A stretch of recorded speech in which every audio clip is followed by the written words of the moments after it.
Sí, profesor, sí hemos trabajado con eso. Ya, perfecto. Es en el fondo para poder tener una idea de cuál es el nivel que tienen para no ponernos súper extra técnicos, pero tampoco para aburrirlos. Es en el fondo para que puedan tener una media con respecto a eso. Obviamente esta asignatura tiene información súper amplia. Podríamos organizar básicamente una asignatura en un solo tipo de geoproceso.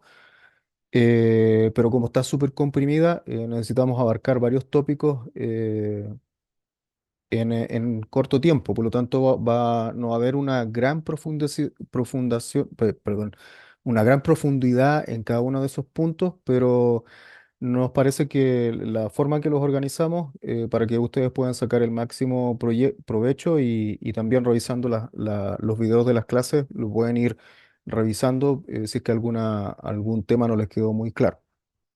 Que es lo bueno de tener clases en línea, por cierto, porque en el modo análogo antiguo, si uno no prestaba atención, bueno, sería todo, ¿cierto? Así que es bueno aprovechar la tecnología en ese caso. Bien, comencemos entonces con este tema. Desde ya, les menciono que si tienen cualquier duda, por favor, me detienen en el punto donde sea y la idea es que se queden sin ninguna duda, no dejen pasar la oportunidad. Prefiero no terminar incluso todo lo que tenía pensado hablar durante las clases, pero que ustedes salgan sin ninguna duda que lo contrario. Al final, la idea principal es que puedan tener un contexto teórico y que obviamente les haga sentido y lo puedan procesar. Bien, vamos entonces con la presentación. Bien, lo primero que quisiera mencionarle, que quizás no es tan obvio, y esto es interesante cuando uno trabaja con sistemas de información geográfico, es cuáles son los límites o hasta dónde se puede llegar con este tipo de sistemas. Lo principal es que los sistemas de información geográfica, los SIG, los GIS, eh, como quieran llamarle, de hecho es una sigla que inventó Esri en los años 60, 70, y que la hizo famosa. Por lo tanto, hoy en día prácticamente todo el mundo que trabaja con este tipo de sistemas lo llama de la misma forma. Los sistemas de información geográfica son principalmente sistemas de captura, de almacenaje, de análisis y de visualización de manera hoy en día interactiva de datos espaciales. Y hoy en día, de hecho, se han vuelto indispensables para temas como, por ejemplo, la planeación urbana.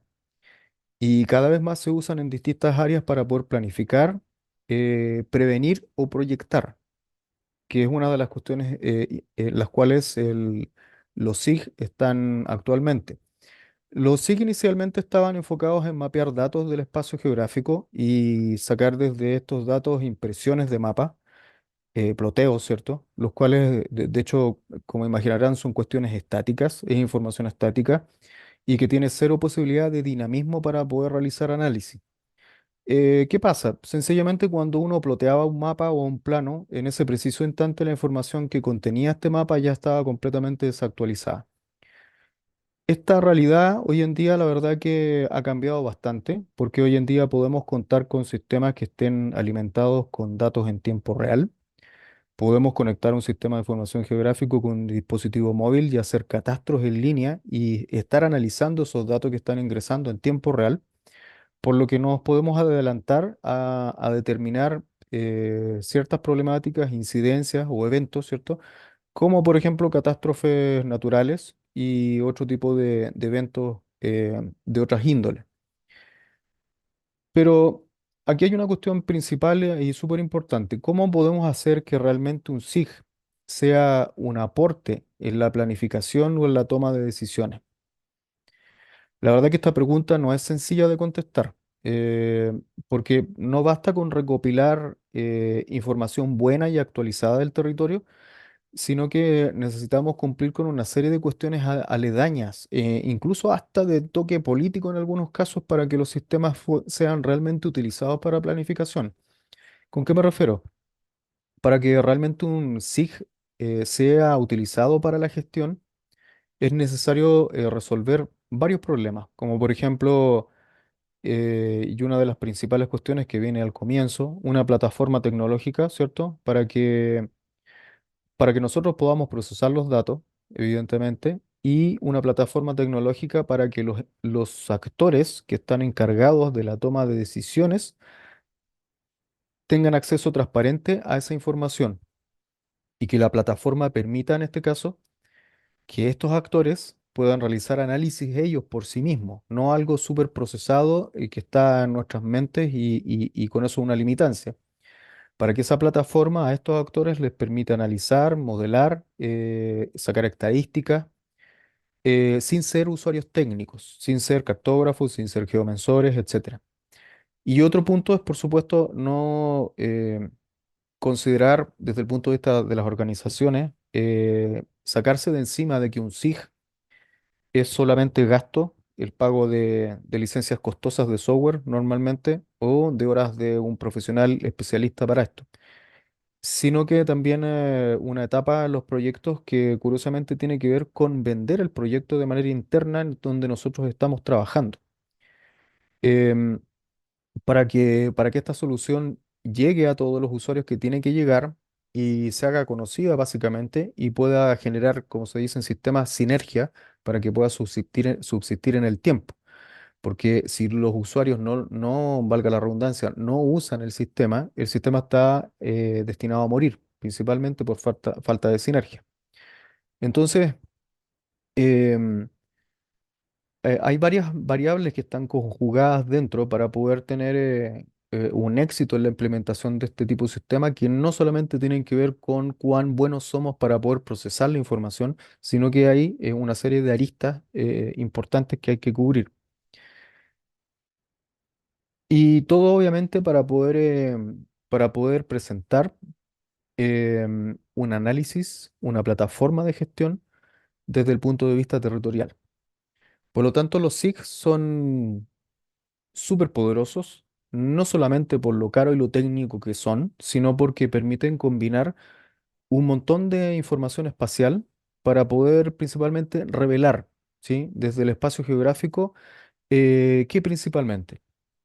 Modelos, eh, relaciones y tendencias, o modelos, patrones y relaciones y tendencias. Es decir, una vez que nosotros podemos revelar estos tres aspectos del espacio geográfico, vamos a estar más seguros para poder otorgar una herramienta a los tomadores de decisiones, ¿cierto?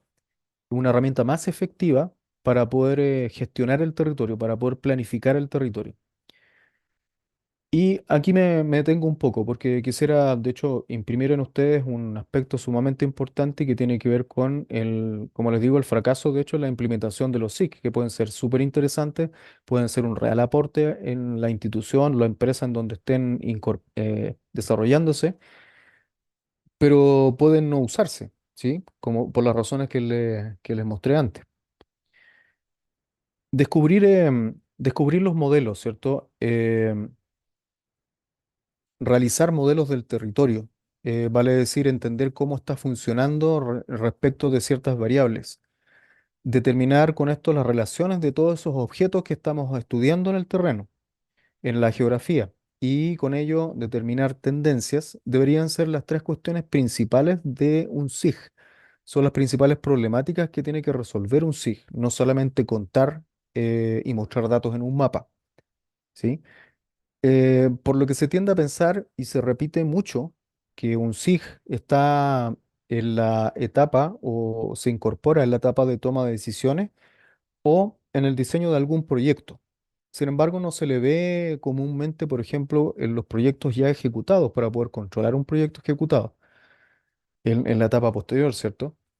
Y aquí hay una cuestión importante. La toma de decisiones o el diseño de algo no es realmente sinónimo de que se ejecutó algo o de que se va a ejecutar algo, ¿sí? Es solamente un bosquejo. Yo tomo una decisión, de acuerdo, pero no necesariamente eso yo lo ejecuto en términos de proyecto. Por lo tanto, la etapa de un proyecto de la toma de decisión o del diseño debería culminar en la ejecución de algo. Pero esto perfectamente puede no ocurrir. El SIG puede entregar toda la información y todos los análisis pertinentes, o quizás no tan pertinentes, y terminar eso en nada, ¿sí? Que normalmente pasa bastante, de hecho. ¿Por qué? Porque sencillamente el SIG no aprovechó al máximo justamente lo que necesita resolver, que es modelar, relacionar y determinar tendencias. No fue capaz de dar estas respuestas. Entonces, cuando esa relación no es fuerte, cuando estas problemáticas no es capaz de contestar el GIS, el SIG, ¿cierto? Los responsables que se podían haber nutrido con los resultados del análisis de este SIG terminan buscando vías alternativas o se olvidan del SIG, ¿cierto? El cual pasa a ser solamente un repositorio de un montón de datos que si bien puede ser que sean interesantes, pero que no terminan usándolos, ¿sí? Y por lo tanto los tomadores de decisiones terminan usando los mismos mecanismos que estaban acostumbrados a hacer en el pasado. Por lo tanto, aquí les hago una pregunta a ustedes. ¿Es posible tener resultados distintos si realizamos las mismas acciones de siempre? No, No, ¿cierto? Definitivamente no. Es decir, realizando las mismas acciones vamos a tener los mismos resultados de siempre. Y de hecho, bueno, esa es una fórmula que se puede aplicar a la vida completa. Hay que tenerlo en mente. Por lo tanto, si el SIG no logró convencer a los tomadores de decisiones, es momento de sentarse a pensar y mirar o analizar en dónde estuvo el error o qué faltó para entregarle al tomador de decisión la información necesaria para que realmente ocupe esa información o esos análisis en sus decisiones. Entonces aquí nos podríamos hacer unas preguntas. ¿Fue solamente reticencia al cambio? ¿Faltó información para incluir en el análisis? ¿O faltaron tipos de análisis? ¿O no logré contestar estas preguntas básicas? Entonces, pero por el otro lado, si esto fluye, si esto sí se logró, si el SIC realmente encontró modelos, relaciones y tendencias, entonces la toma de decisión va a ser dramáticamente cambiada, ya que básicamente el tomador de decisión no va a tener manera de refutar lo que el SIC está planteando, ¿sí? Y con esto la gestión obviamente tiene que cambiar. Y por supuesto, cambiando la gestión va a cambiar la planificación, en este caso, por ejemplo, la planificación urbana. Y si no se hace a pesar de los contundentes análisis que encontró el SIC, ¿cierto? Que entregamos a través del SIC, bueno, entonces ese ya realmente no es nuestro problema, pero lo principal ya está planteado. Por lo tanto, tenemos una relación directa acá entre la obtención de modelos, entender las relaciones de los objetos en el espacio de la geografía, determinar tendencias que están relacionados directamente con la toma de decisiones, con la gestión y por supuesto con la planificación. Ahí tenemos en el fondo esa relación unos a uno con esos tres grupos de problemática. Y bueno, hagamos entonces un ejemplo para que no sea tan teórico y difícil de procesar. Los gobiernos regionales, por ejemplo, que son estos organismos del Estado que permiten básicamente generar proyectos de índole social, principalmente para mejorar el estándar de vida. Son los gobiernos regionales, por ejemplo, aquellas entidades que inyectan dinero en los servicios públicos y los municipios para que estos puedan ejecutar proyectos en pro de la ciudadanía, ¿cierto? Para poder mejorar su calidad de vida en términos simples. O para solucionar problemas específicos, que al final también tiene que ver con la calidad de vida.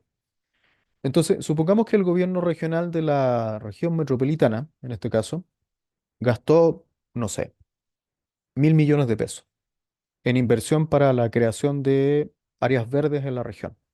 Por eso les muestro este mapa que tiene que ver con áreas verdes. Se invirtió esos 1.000 millones de pesos en la creación de áreas verdes en toda la región. Y ustedes están mirando, no sé, las noticias, supongamos. El gobierno regional gastó tanto dinero en implementar nuevas áreas verdes. ¿Cuál creen ustedes, a su juicio, que debería ser la primera pregunta desde el punto de vista geográfico sobre esta inversión? ¿Qué le interesaría saber desde el punto de vista geográfico? ¿Dónde se implementó esas áreas verdes? Exacto, donde se implementaron las áreas verdes, ¿cierto? Es lo más básico que podríamos preguntar. Entonces, y con eso nos hacemos varias preguntas más. ¿Dónde están implementados y entender cuál fue la distribución de esas nuevas áreas verdes? Y con esa pregunta y la respuesta, ¿cierto? Vienen otras más. Y la pregunta casi obvia y sin ni siquiera mirar el mapa de los proyectos que realizó el gobierno regional sería, y bueno, ¿y por qué con esa tremenda inversión quedaron comunas sin áreas verdes? ¿O por qué hay ciertos sectores con áreas verdes y otros no?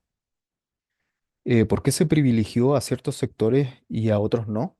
Y eso, incluso sin mirar y haciendo un supuesto, es muy probable que ocurra. Entonces, ahí tenemos una problemática que tiene que ver con distribución, que tiene que ver que tiene con la inversión, ¿cierto? El número se ve interesante, 1.000 millones de pesos, pero ¿realmente soluciona el problema a nivel de toda la zona? Entonces, ahí tenemos una pregunta interesante que en el fondo uno debería plantearse desde el punto de vista del SIG. Planteemos otro problema, igual de real que el anterior. ¿Cuál es la distribución, por ejemplo, de las viviendas sociales en el Gran Santiago? ¿O cuál es el déficit habitacional en el Gran Santiago? Aquí, de hecho, les muestro un mapa que es justamente ese indicador de déficit adicional, habitacional, perdón, en donde según la leyenda que ven acá, los azules más oscuros representan el porcentaje más alto de déficit habitacional. Es decir, que están mostrando los sectores en donde la gente no accede a vivienda propia, ¿sí? Y esta distribución, si la comparamos, de hecho, quizás con otros datos más, pensando rápidamente, ¿cierto? Si la comparáramos, por ejemplo, con los ingresos per cápita, ¿cierto? De las comunas, a lo mejor, podríamos ya, de hecho, empezar a visualizar una tendencia en estos datos. Aquí, sin entrar obviamente en el detalle, se ve claramente, porque este mapa es real, se ve claramente y podemos determinar ciertas tendencias. ¿Qué está pasando? Las comunas que están cargadas al azul oscuro son claras, por lo tanto hay una tendencia. El mapa está mostrando una tendencia. Y si comparamos este mapa, ¿cierto? Por ejemplo, eh, traemos otro, con las viviendas sociales construidas por el gobierno, sin ser evidente, ¿cierto? Lo más probable es que la distribución de estas viviendas, de hecho, no esté abarcando los problemas de déficit habitacional que existen por comuna. Entonces ahí tenemos varias variables, varios problemas en uno, podríamos decir. Por lo tanto, el mostrar los datos de esta forma nos está indicando hacia dónde tendríamos que apuntar con la planificación. Ahora bien, pareciera ser que tenemos el dato, ¿cierto? Pero lo que muestra el mapa es una estadística del conjunto de algunos valores. Y ya con el solo ejercicio de ponernos a pensar en cómo contestamos a esa necesidad de vivienda, tenemos la necesidad de incorporar varias variables más. Ya hablamos de algunas, podrían ser varias más. Em, Bueno, estos mapas que yo les muestro son, por ejemplo, son cruces de información que provienen del INE, que son fuentes abiertas y gratuitas, ¿cierto? En este caso del 2017, y otros datos más del 2020. Entonces la pregunta es, ¿esta situación es la de la actualidad? Es muy probable que, a lo mejor en lo macro sí, pero en el detalle es muy probable que no. Entonces, si nos vamos a lo micro, para poder entender la misma problemática, pero en este caso si hiciéramos zoom, ¿cierto? Por decir algo, y a una sola comuna, entonces vamos a tener un universo completamente distinto que explorar. Y las escalas de representación vamos a tener que cambiarlas, ¿sí? Es decir, esta leyenda la vamos a tener que cambiar porque vamos a estar estudiando en lo micro, entre comillas, ¿cierto? Una comuna en particular. Y nos interesa saber, en este caso, cuál es el déficit habitacional por comuna. Entonces la cuestión es, em, este tipo de mapa, por ejemplo, ¿es suficiente para decirle a las autoridades dónde está el problema? Lo más probable es que no. ¿sí? Por lo tanto, es nuestra labor en este caso presentar un abanico de análisis en donde los tomadores de decisiones puedan básicamente realizar todos los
Recording in progress. de análisis de origen-destino. ¿Dónde ustedes trabajan? ¿Dónde se están moviendo? Para poder cuál es el transporte, haber hecho determinado una tendencia, ¿cuál habría sido el impacto en términos de movilización de las personas ubicadas en otra parte, por ejemplo? Usted de la planificación de las comunas. Las comunas se ven de un momento a otro con un pic de personas que no estaban consideradas,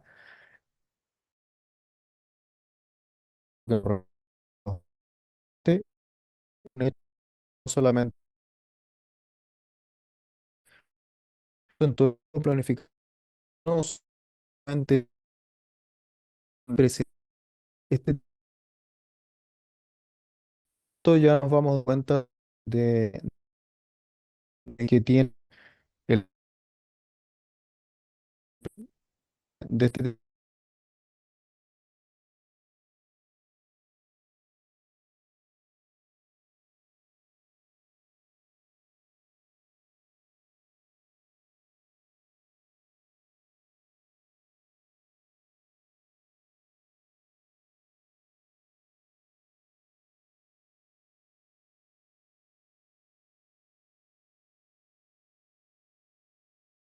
Recording in herramientas progress. o de desarrollo de plataformas para poder procesar toda esta información.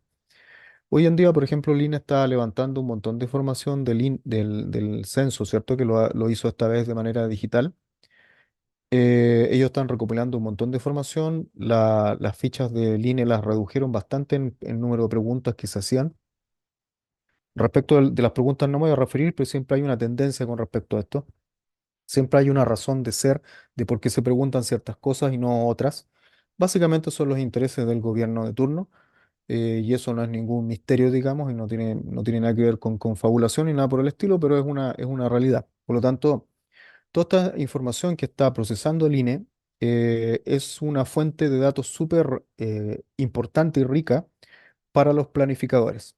Es decir, si los municipios hoy en día no están considerando, por ejemplo, la información que va a procesar el INE, sería una cuestión bastante ilógica. Hoy en día, con todas las herramientas que tenemos para poder obtener análisis respecto de lo que está ocurriendo en todas las escalas posibles, a nivel comunal, a nivel vecinal, a nivel regional, a nivel provincial, etcétera. Por lo tanto, toda esa gran cantidad de información, por supuesto que nos sirve. El tema es que realmente los tomadores de decisiones puedan tomar toda esta información para poder realizar análisis y con ello adelantarse y con ello poder planificar y pensar en qué quieren en el futuro respecto de su comuna o respecto de su división político-administrativa.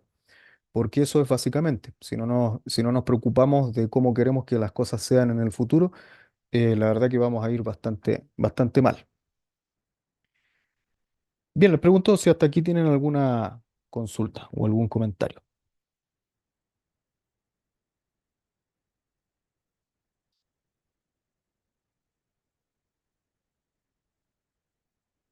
Bien, continuamos entonces. Bien, volviendo al tema de la planificación urbana en este caso.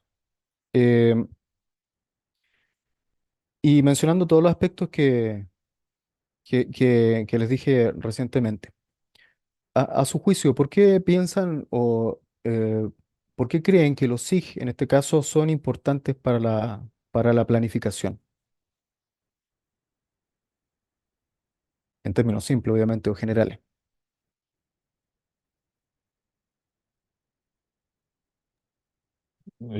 Por las diferentes informaciones que entrega respecto a un sector. Entrega información de un sector y su ubicación geoespacial. Claro. Ese es uno de los puntos primordiales, ¿cierto? Los más básicos, lo más obvio que nosotros podemos obtener de un SIG. ¿Qué más piensan? ¿Por qué piensan que para la planificación, en este caso, por ejemplo, urbana, sería importante implementar un SIG? por las estadísticas que se pueden sacar de esos datos. También por la estadística. Eh, Quizás por el tema multifactorial, como la superposición de capas de distintos tipos de información que se pueden relacionar. Ya, perfecto. Ahí hay un punto importante, ¿cierto? Que tiene que ver con el poder interactuar en estos análisis con varias capas de información que no necesariamente tienen relación entre sí o en la superficie no hemos identificado que tenían relación entre sí y eso es interesante. ¿Alguien más piensa algo distinto o algo adicional?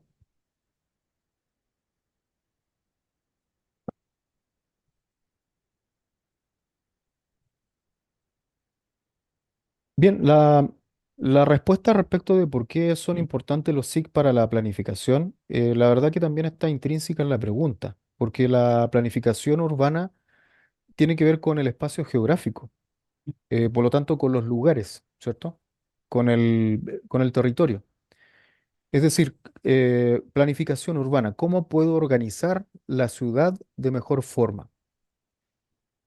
Y comprendiendo la situación actual de la ciudad, se puede planificar cuál queremos que sea el futuro de esa ciudad. Y en este caso el SIG, en ese aspecto, es perfecto para esto, porque puedo analizar el estado actual de la ciudad respecto de un montón de variables, de las cuales solo hemos hablado de algunas de ellas solamente. Por ejemplo, analizar la normativa del uso de suelo, ¿sí? Lo que se denomina el plan regulador, ¿cierto? ¿Se cumple realmente este plan regulador, por ejemplo, para una comuna X de los que tengan, de las comunas que lo tengan implementado, porque no todos la tienen? Hay un plan regulador macro, por así decir, a nivel nacional o regional, pero en el detalle la comuna no todos lo tienen implementado, pero de las que lo tienes, tienen este plan regulador que dice, por ejemplo, son zonas, ¿cierto? Dicen, en esta zona se permite los talleres mecánicos. En esta otra zona se permite el uso domiciliario. En esta zona se permiten los colegios. Por lo tanto, no se permiten los talleres mecánicos cerca de los colegios. Por lo tanto, por lo tanto, se prohíben la existencia de botillería. Eso es una norma que tiene el plan regulador, ¿cierto? Pero eso es en el papel. Eso es en el papel, ¿cierto? Eso es en teoría. Entonces, para poder saber si realmente eso se está cumpliendo, tenemos que obtener el dato desde el terreno, ¿cierto? Y la siguiente pregunta es, ¿nos interesa solamente sacar partes desde el punto de vista del municipio, por ejemplo, porque no se están cumpliendo los planes? ¿O también nos interesa entender por qué no se está cumpliendo el plan? Hay dos posiciones ahí, ¿cierto? Dos posiciones distintas. Entonces, puede ser que esa planificación, es decir, esa definición del uso de suelo, a lo mejor no está acorde con la realidad de la población que vive en esos lugares, ¿cierto? Por lo tanto, a través del análisis de lo que hay, de lo existente, podríamos saber qué está pasando principalmente para poder entender y si realmente este plan, el plan regulador, ¿cierto?, tiene sentido o hay que modificarlo. Vale decir, no solamente dedicarnos a contar, es decir, ¿con qué me refiero a esto? Me refiero de acuerdo, aquí están los talleres mecánicos, el plan regulador me dice que no deberían estar acá y tengo, no sé, tengo 50 talleres mecánicos que están fuera de la norma. Pero, pero no nos podemos quedar solamente con eso. Necesitamos entender un poco de lo que está ocurriendo. Necesitamos sintetizar en el fondo. Y bueno, aquí me detengo un poco. Respecto, de hecho, de la evolución del método científico desde que se empezó a usar. Uno de los padres, podríamos decir, occidentales de la cartografía es Descartes, ¿sí?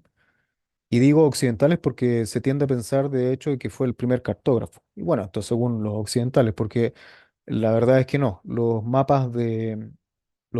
Existían mapas de análisis incluso, desde el segundo siglo de la era cristiana en el mundo árabe, por ejemplo. Los árabes eran bastante buenos para hacer mapas, de hecho fueron uno de los primeros en hacer mapas como los conocemos hoy en día. Pero bueno, volviendo al punto, ¿por qué menciono a Descartes? Descartes estaba preocupado de contar, porque decía que era sumamente importante para poder entender los fenómenos del espacio geográfico. Por lo tanto, él decía la primera etapa de este método científico es contar, saber cuántos elementos de una clase existen en el terreno.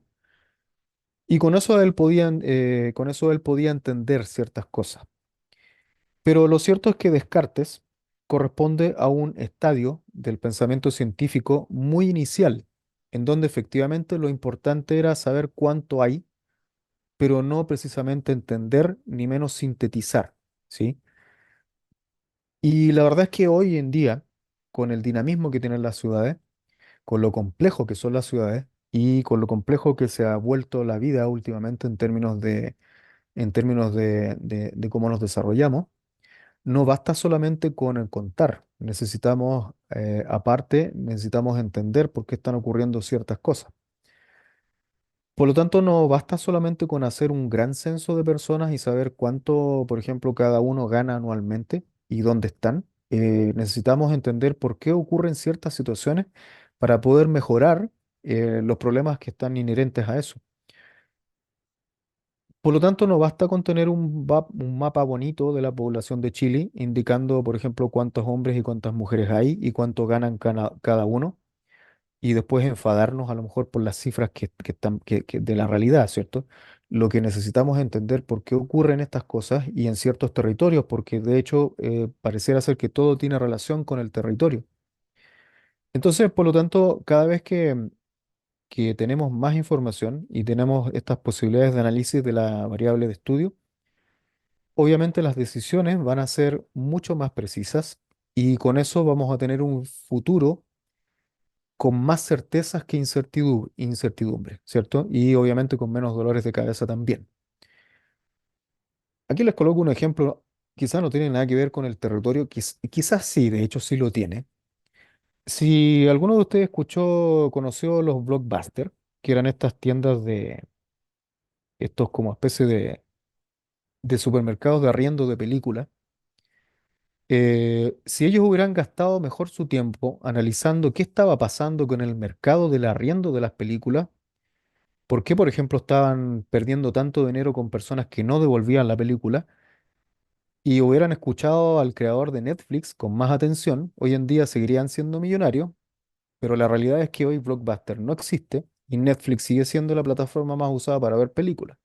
Y ahí, de hecho, tenemos un componente espacial importante.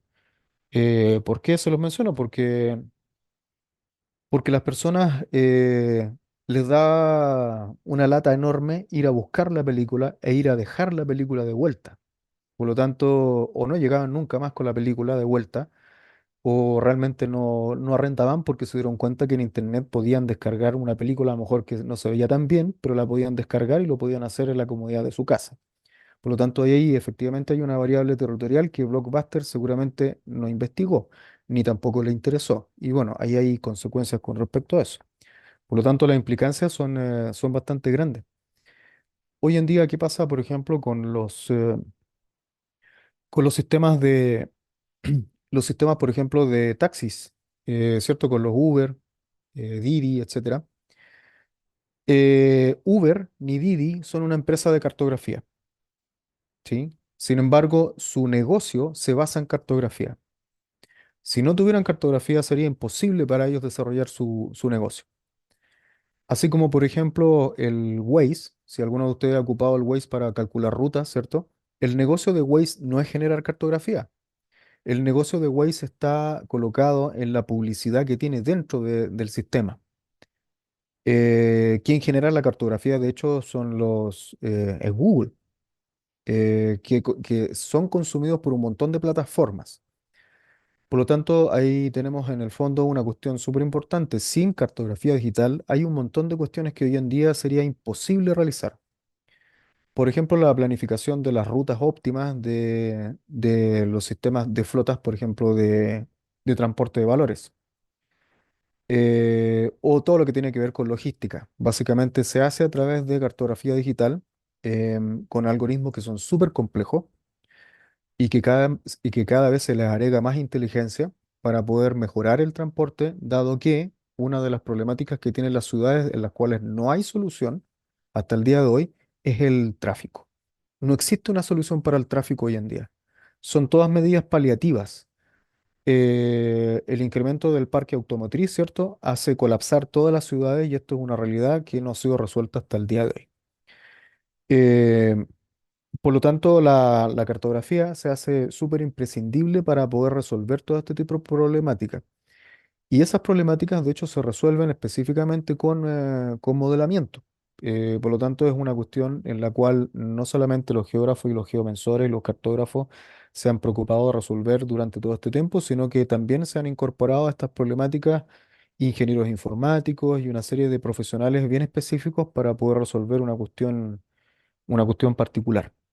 Aquí, de hecho, les mostraba en el mapa tres cuestiones que vamos a ver después, quizás con más detalle que tienen que ver justamente con modelamiento. Tenemos acá un mapa de zona de calor, que es una especie de modelamiento que básicamente grafica de manera bastante buena para lo visual la acumulación de puntos de algo.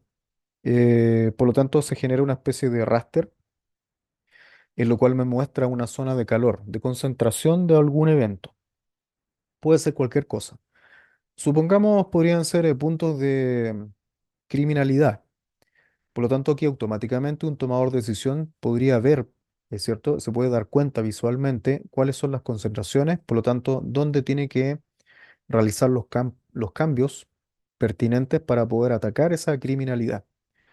Y en este caso queda bastante claro, ¿cierto? Por lo tanto, este tipo de modelamiento es súper útil y se ha utilizado bastante hoy en día. Lleva unos años de implementado, no existió desde siempre, pero se ha utilizado bastante, se utiliza bastante hoy en día. Aquí tenemos otro tipo de representación, que en este caso eh, son, ¿cómo se dice?, extrusiones de un mapa en 3D, en el cual los colores y el tamaño de los edificios me está mostrando una variable. Es básicamente un gráfico, en este caso un gráfico de barras, que está tomando un dato específico y me lo está mostrando de esta manera. ¿Por qué? Porque nosotros concebimos hoy en día a la ciudad como una cuestión en tres dimensiones y que tiene problemáticas en tres dimensiones, no solamente en dos dimensiones.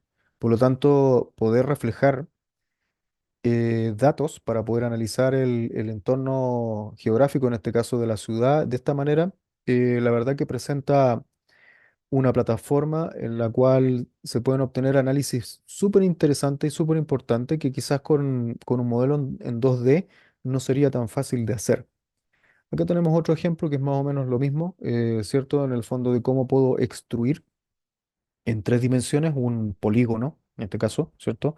Proyectarlo en tres dimensiones y que su tamaño me esté graficando un dato específico. Por ejemplo, esto perfectamente podría ser, no sé, el número de población. Por lo tanto, identifico automáticamente cuáles son los sectores que tienen más población o que están viviendo en esos edificios. O cualquier otro tipo de variable, básicamente. Por lo tanto, este tipo de modelamiento se está ocupando bastante hoy en día.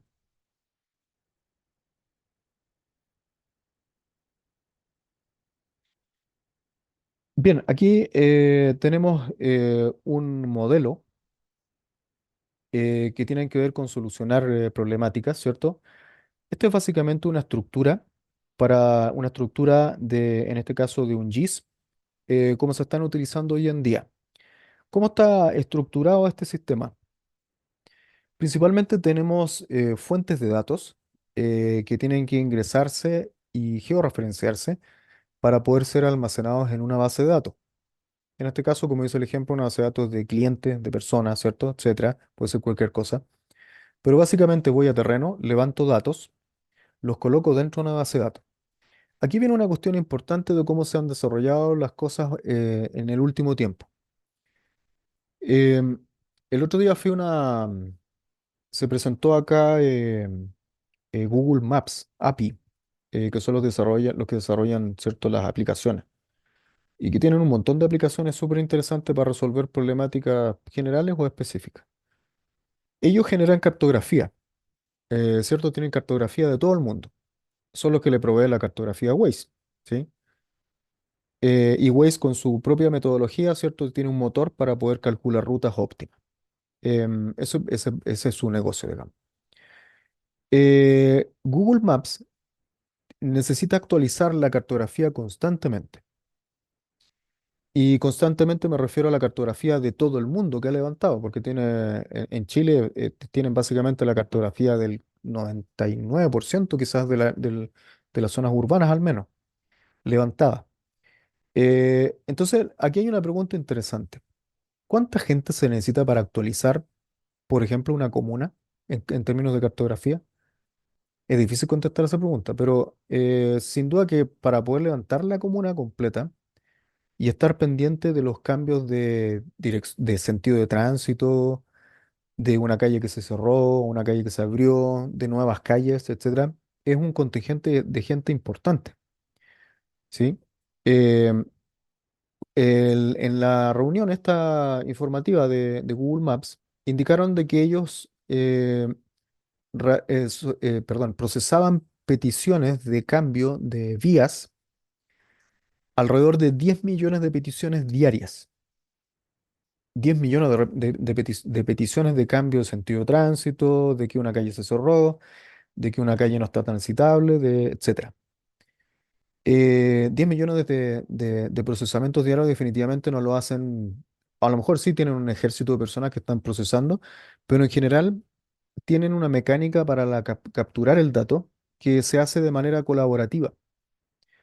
¿A qué me refiero con esto? Los mismos usuarios de Waze, los mismos usuarios de Google Maps retroalimentan el sistema para que, para que ellos se den cuenta de que una calle, por ejemplo, cambió de sentido o que una calle se bloqueó.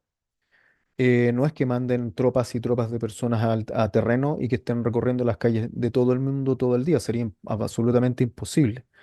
Por lo tanto, los sistemas de captura de datos hoy en día se ha resuelto de súper buena manera, siendo colaborativo con los usuarios, usando los sistemas. Y esa es una forma de capturar el dato principalmente.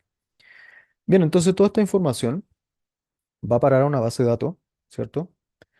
En este caso, una base de datos espacial, porque la diferencia con cualquier otra es que guarda geometrías, ¿sí? En el caso de los vectores. O guarda información, ¿cierto?, de raster que también tiene que ver con el territorio, que tiene un sistema de proyección, etcétera. Esta base de datos es consumida en este caso por un analista GIS, ¿cierto? En una plataforma X. Puede ser ArcGIS, puede ser QGIS, lo que sea. Esta persona consume todos estos datos que se están levantando, genera análisis y cuando él genera análisis, puede disponer de estos análisis a través de una serie de plataformas para que los tomadores de decisión puedan acceder a estos datos y no necesariamente tengan que saber ArcGIS o QGIS para poder acceder a esos análisis. Entonces, ¿qué genera este analista GIS? Puede generar en este caso mapas inteligentes con dashboard, que son esos gráficos básicamente que son súper interactivos y súper interesantes. Uno puede ir filtrando la información del reporte estadístico a través de las geometrías, solamente pinchando un elemento, ¿cierto? Por ejemplo, tiene el censo del INE de este año y necesita ver el número de personas o la división entre hombres y mujeres para la región metropolitana. Pincha la región metropolitana y los gráficos le entregan la información a ese nivel. Después él quiere ver esa información pero a nivel provincial. Pincha la provincia, perdón, en el mapa y se filtra la información en ese aspecto. Después quiere filtrar esta información por fecha. Va a los dashboard y pincha un calendario, ¿cierto? Y filtra la información por fecha. Por lo tanto, tiene una herramienta que no tiene nada que ver con esta, con la del especialista GIS, sino que es una plataforma en donde él puede realizar análisis libremente. Y con esto el analista GIS de hecho se alivianó de una tonelada de análisis que le pueden pedir los usuarios. como ocurría antiguamente. Yo recuerdo muchas veces, trabajé un tiempo, unos años en el Serviu Metropolitano.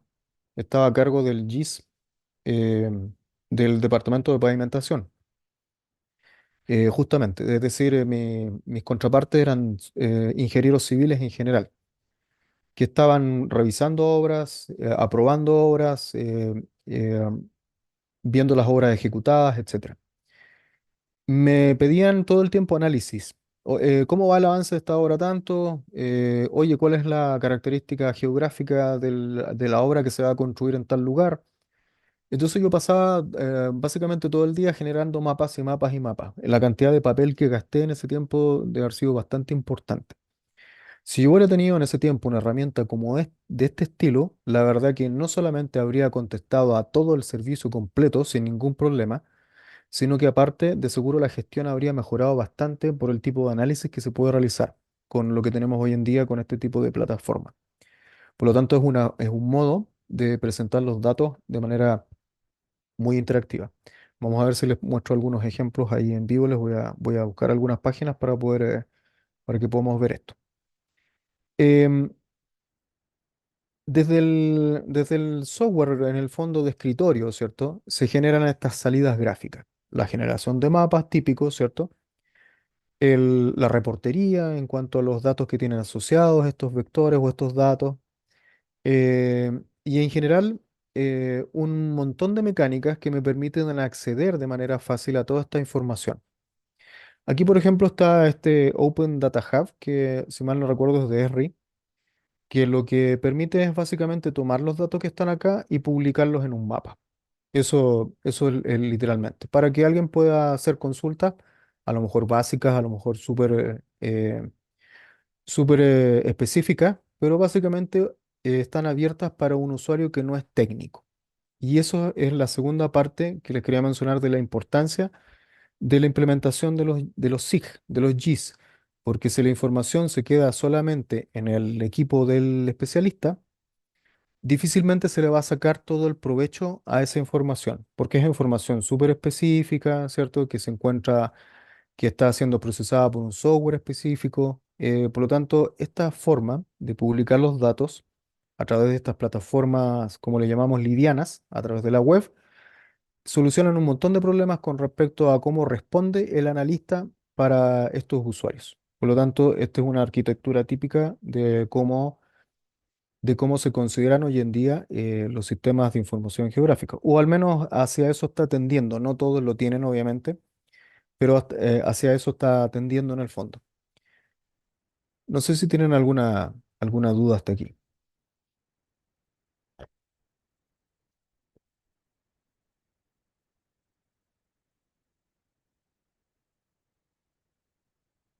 ¿no? Perfecto. Vamos a ver ahora, en la segunda parte, vamos a ver ahora algunos casos de estudio práctico y les voy a presentar tres modelos principalmente, que son los que se utilizan para poder hacer análisis específicos de ciertas variables, para que tengan en mente cuáles son las potencialidades, en este caso, de que entregan los GIS finalmente, para poder hacer este tipo de análisis. Entonces, si les parece, hacemos un break de 15 minutos, es decir, son las 8:17, a las 8:30, ¿les parece? Ya, profe, vale. Ya, profe. Perfecto, nos vemos en 15 minutos más.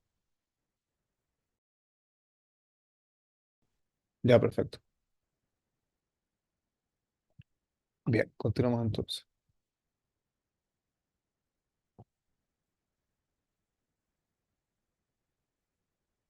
Bien, veamos un caso de estudio, práctico también, obviamente.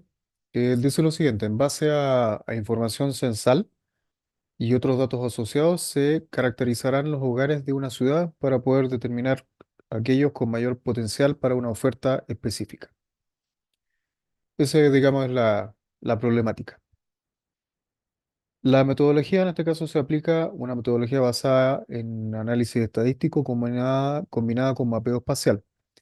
Esta consiste en determinar las variables sociodemográficas que mejor explican el perfil objetivo y observar la incidencia de dichos hogares en cada manzana, permitiendo seleccionar no solo aquellas que mejor representen dicho target, según un umbral de penetración definitivo, lo cual permitirá obtener el perfil requerido, ubicar geográficamente los hogares de interés, filtrar los contactos para acciones de marketing directo.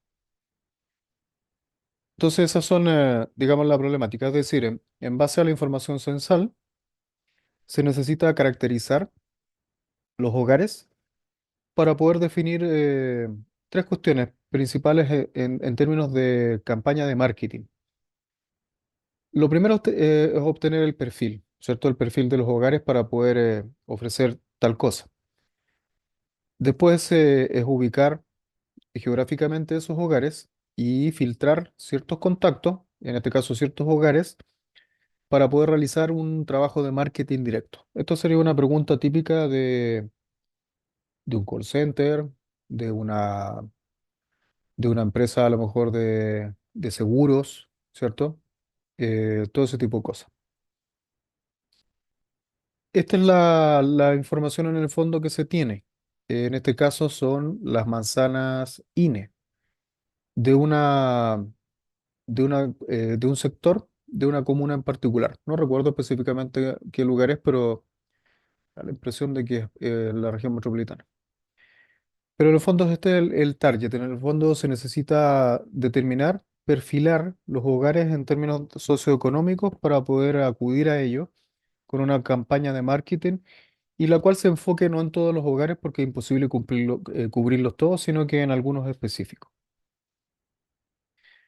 La información que se utiliza aquí en este caso es la que otorga el INE. Uno puede ingresar a la página del INE y en la sección de descarga de mapas, creo que le llaman, uno puede encontrar la información socioeconómica, el nivel socioeconómico por hogar. Y esto obviamente no está definido casa por casa porque no se puede develar ese tipo de datos, pero sí lo hacen a nivel de manzana INE. Aquí le llaman manzana, básicamente es una cuadra, ¿cierto? Normalmente es una cuadra, pero la verdad que a veces tiene una definición distinta. Por lo tanto, toda la información del censo está, por así decir, promediada a nivel de estas manzanas. Es decir, una manzana son varias casas, ¿cierto? Por lo tanto, está toda la información promediada para esa manzana. Entonces, para la campaña de marketing, es suficiente identificar la manzana para después hacer el puerta a puerta, digamos así. Entonces, la primera caracterización podría ser respecto de a lo mejor el ingreso, por ejemplo, el ingreso per cápita por manzana. Y aquí en este caso los colores nos van a indicar eh, el ingreso. Entonces, ya con eso podemos filtrar la información, ¿sí? Aquí tenemos otro nivel de información que tiene que ver con, los voy a hacer zoom ahí, si es que no se nota, con la presencia en este caso de profesionales, de técnicos, ¿sí? Es decir, el amarillo representa de 0 técnicos a 2 técnicos y algo. Es medio extraño este dato, sí. Pero podría ser cualquier otro. En el fondo lo que les quiero mostrar es el tipo de modelamiento. Por lo tanto, aquí ya tengo caracterizado con respecto a una variable en particular. Y aquí en las manzanas rojas me especifica finalmente cuáles son los que tienen mayor concentración de eso. Es medio raro que sean técnicos, eso debe ser otro dato este. Pero en el fondo la concentración de la variable que me interesa están en los rojos. Por lo tanto, ya tengo identificado mi target.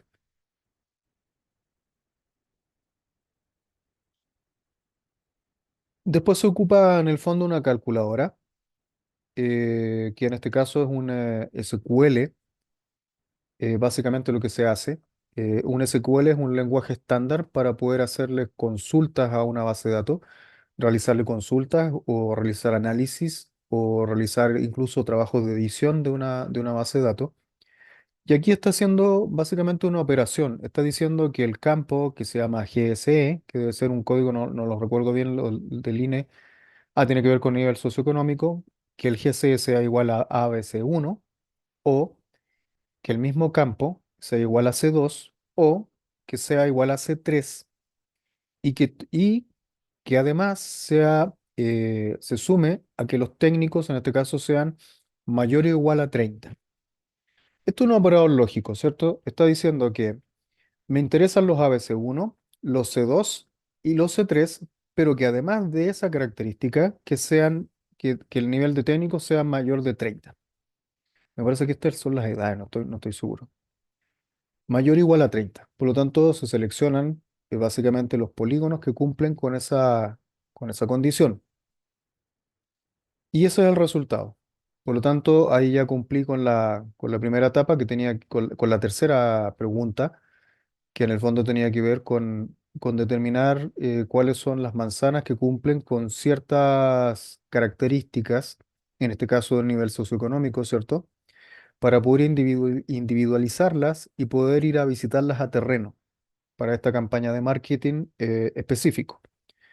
Y con esto ya me ahorré un montón de plata en visitas a terreno para estas personas que tienen que ir a ofrecer algo, ¿cierto? Porque ahora van a ir a una manzana específica, por lo tanto el espacio se redujo considerablemente a lo que tienen que ir a visitar y ya no tienen que ir a visitar todo el lugar. Por lo tanto, yo tengo básicamente cuáles son mis targets. Y acá están cargados, ¿cierto? En este caso son los puntos definen las direcciones, que es un dato que también se puede obtener desde el INE. Básicamente son las puertas de las casas, en términos simples. Por lo tanto, ya puedo tener un indicador de cuántas casas hay por manzana y poder individualizarlos y poder ir a visitarlos.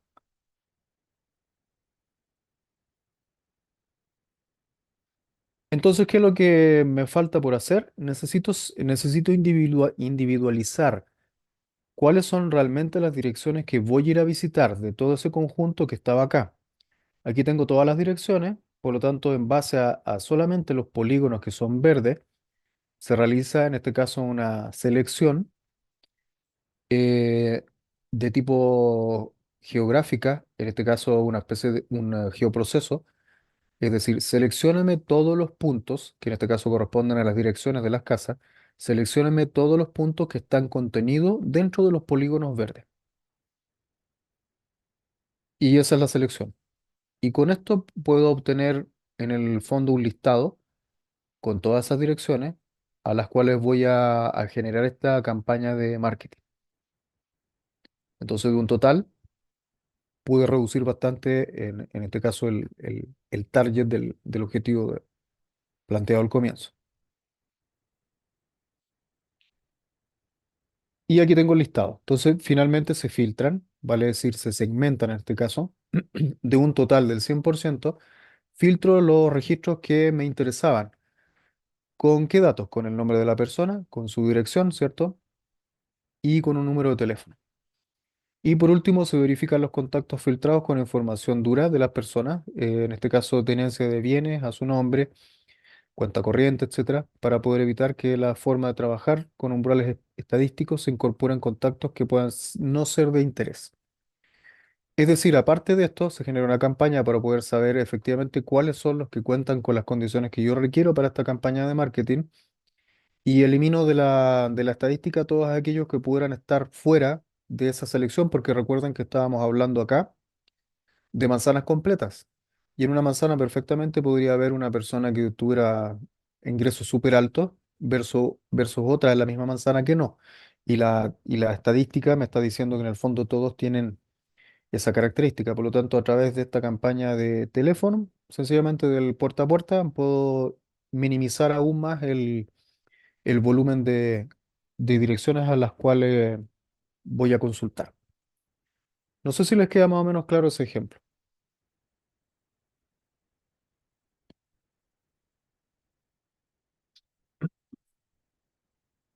¿Sí? ¿No?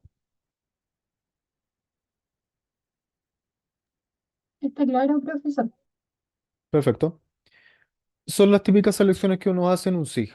¿sí? Es decir, voy filtrando información y además termino haciendo consultas espaciales. Es decir, la información de los puntos, que en este caso son las direcciones de las personas, no contiene la información socioeconómica. La información socioeconómica está contenida dentro de las manzanas. Sin embargo, yo puedo a través de esa subselección de los polígonos verdes, seleccionar, en este caso, la información que yo necesito para poder ir a terreno, que son las direcciones, las cuales están contenidas dentro de la capa de puntos. Por lo tanto, a través de de esos cruces de información, me aprovecho del espacio geográfico y puedo hacer una subselección de mi información. Y con esos listados, ¿cierto? Para las personas para que vayan a terreno. Y de hecho es más, puedo con esto hacer a lo mejor disponer este mapa en un dispositivo móvil para que lo vayan a ir a visitar a terreno. Y los puedo, de hecho, obligar a las personas, a los que hacen el trabajo de terreno, les podría incluso obligar a que me reporten efectivamente cuándo visitaron a la persona y colocarle ahí una inteligencia a la aplicación. Por ejemplo, que cuando ellos le realicen la encuesta a estas personas, ¿cierto? Cuando le ofrezcan el plan de la cosa, de lo que le estaban, de lo que querían ofrecer, y guarden los datos de la persona, qué sé yo, etcétera, al momento de guardar, que el sistema calcule la coordenada en donde este vendedor está posicionado. Y de esa forma me evito, por ejemplo, de que el vendedor me invente datos y que diga, por ejemplo, sí, sí los visité a todos, cuando en realidad estuvo sentado en una plaza haciendo nada, que era lo que le pasaba normalmente al INE. El INE tenía que generar un mecanismo para poder sacar de la estadística todos estos errores por omisiones o por inventar datos, que era muy común antes cuando se realizaba el censo en papel. Definitivamente imposible con un papel saber si realmente la persona, el encuestador, llegó a la casa. Por lo tanto, este tipo de mecánicas se realizan hoy en día. Los servicios de courier tienen este tipo de sistemas. ¿Qué es lo que normalmente pasa cuando a alguno le van a entregar un paquete? No sé si a ustedes les ha ocurrido, a veces te dicen, no, sí, aparece entregado, pero en realidad no lo hicieron. Bueno, eso cada vez pasa menos porque el sistema los obliga a que cuando ellos pinchan el botón de enviado estén efectivamente frente a la puerta de la casa y no en cualquier otro lugar. Por lo tanto, es esencial para este tipo de sistema la posición geográfica de la persona. Y la única manera de saberlo, ¿cierto?, es a través del GPS, en este caso del dispositivo móvil. Bien, entonces con eso, digamos, tenemos uno de los ejemplos más clásicos y más básicos para poder organizar, en este caso, una campaña de terreno. Como les digo, lo mismo en un nivel más macro, es exactamente la misma mecánica que podría realizar el INE para poder planificar su levantamiento en terreno con los encuestadores. Ahora, eso tiene un montón de aristas más desde el punto de vista geográfico para poder optimizar el trabajo. Y vamos a ver algunas de esas mecánicas que intervienen para poder optimizar eso. Y que tienen que ver con tres tipos podríamos decir, dos tipos genéricos de modelamiento, que son los buffer, áreas de influencia, o interland, también como lo dicen los ingleses, a veces lo traducen así, y los polígonos de Thiessen o también conocidos como Voronoi. ¿Qué son estos modelos? Los buffer son áreas de influencia que se pueden determinar alrededor en este caso, de un elemento o una variable en particular. Por ejemplo, tengo en el plan regulador comunal, hay una definición que dice algo así como en las zonas en donde hay colegios, no se pueden instalar botillerías no recuerdo el dato específico, pero es algo así como a 200 metros a la redonda del colegio, no puede haber una botillería, ¿sí? Por lo tanto, cómo hago ese análisis? ¿Cómo sé rápidamente, respecto de todos los colegios que tiene la comuna, cómo sé rápidamente en dónde no tienen que haber botillería? Para eso se utiliza este modelamiento que se llama buffer. El sistema básicamente lo que hace es que me calcula un área de influencia, en este caso de 200 metros a la redonda, que es básicamente un polígono, un círculo, tomando como centro el punto que determina en este caso la posición del colegio. Entonces, si tengo los colegios individualizados en el mapa con un punto en el centro, rápidamente puedo hacer un análisis si efectivamente existen botillerías en el alrededor, ¿sí? Obviamente necesito levantar las botillerías también y necesito levantar los colegios, es decir, necesito la posición de ellos. Pero realizar el análisis para poder saber si están cumpliendo la norma se puede realizar rápidamente con este modelamiento que se llama buffer o interland también le llaman. Esto se puede hacer tanto para las geometrías de punto, líneas y otros polígonos también se pueden realizar. Para todos los tipos de geometría, yo puedo definir en términos de metros que me genere un polígono que contenga ese punto en una medida de distancia, en este caso en metros.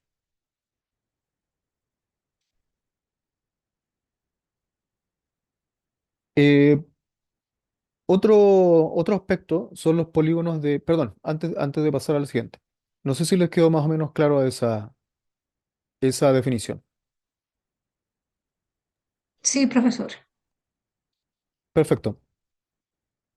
Por ejemplo, necesito determinar el área de inundación o posible inundación de un río. Yo sé que tengo mapeado el eje del río, ¿cierto? Con una línea que pasa justo por el medio, estas polilíneas pasan justo por el medio de la caja del río. Y yo sé que el río en ciertos sectores se inunda, por ejemplo, hasta la terraza 2 por decirles algo. Y sé que la terraza número 2, ¿cierto? Estos escalones que tienen los ríos, ¿cierto? Sé que se encuentra en ese sector voy a inventar, a 100 metros o 150 metros. Por lo tanto, tomo la línea que me representa el río, aquí por ejemplo hay uno, tomo la línea y le digo al sistema, calcúleme un buffer a 150 metros desde esa línea hacia afuera. Por lo tanto, me hace una especie de corredor, ¿cierto? 100 o 150 metros hacia un lado y 100 o 150 metros hacia el otro. Entonces después yo tomo ese polígono y le pregunto al sistema, necesito saber cuántas viviendas están dentro de ese polígono para saber cuántas viviendas podrían ser afectadas por esa inundación. Y listo, con ese tipo de análisis puedo determinar fácilmente, alrededor de un elemento cualquiera, la afectación sobre sobre algún fenómeno del que esté ocurriendo. Otra aplicación que tiene este tipo de cuestiones es, por ejemplo, aquí en Chile lamentablemente no lo hacen, pero deberían. La gente que tiene ¿cómo se llama? Prohibición de acercarse a otra persona o prohibición de acercarse a la casa X. A estas personas en algunos países le colocan un dispositivo eh, que va calculando su posición, sobre todo una tobillera de personas que han cometido crímenes obviamente importantes, y los monitorean básicamente. Entonces esta persona cada vez que se acerca, que tiene prohibición de no acercarse a 50 metros, por ejemplo, de una casa X, porque ahí está la víctima, suena una alarma y automáticamente llegan policías a detener a este personaje porque incumplió la regla. Ese tipo de análisis se realiza a través de buffer, es decir, la persona se acercó a esta zona que está definida como prohibición. Entonces el operador allí, el analista le colocó, bueno, desde esta casa voy a generar un buffer de 50 metros alrededor y si esta persona sobrepasa este polígono, que automáticamente se genere una alerta y que automáticamente le indique, por ejemplo, a una patrulla, la más cercana que esté circulando en ese momento, que vaya a acudir para verificar lo que está pasando. Por lo tanto, ese tipo de cuestiones se pueden resolver a través de este tipo de consulta.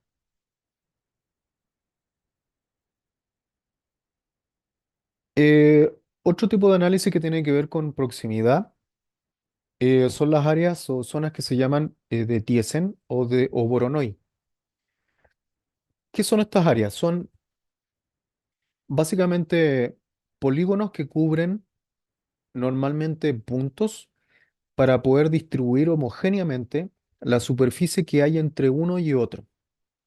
Uno y otro punto me refiero en este caso.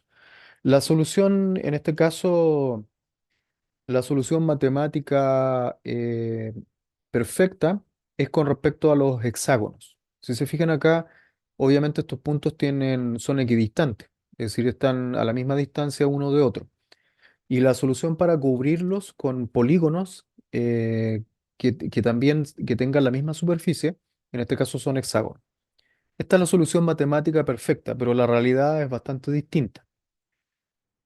Entonces también son áreas de influencia, como los buffers, pero la diferencia es que tienen una característica respecto de su superficie.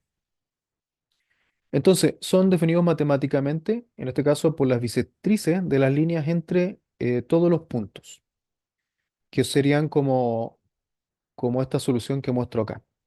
Tengo varios puntos que no son necesariamente equidistantes entre sí, pero que puedo generar entre ellos un polígono, un Voronoi, que me mantenga las superficies, ¿sí?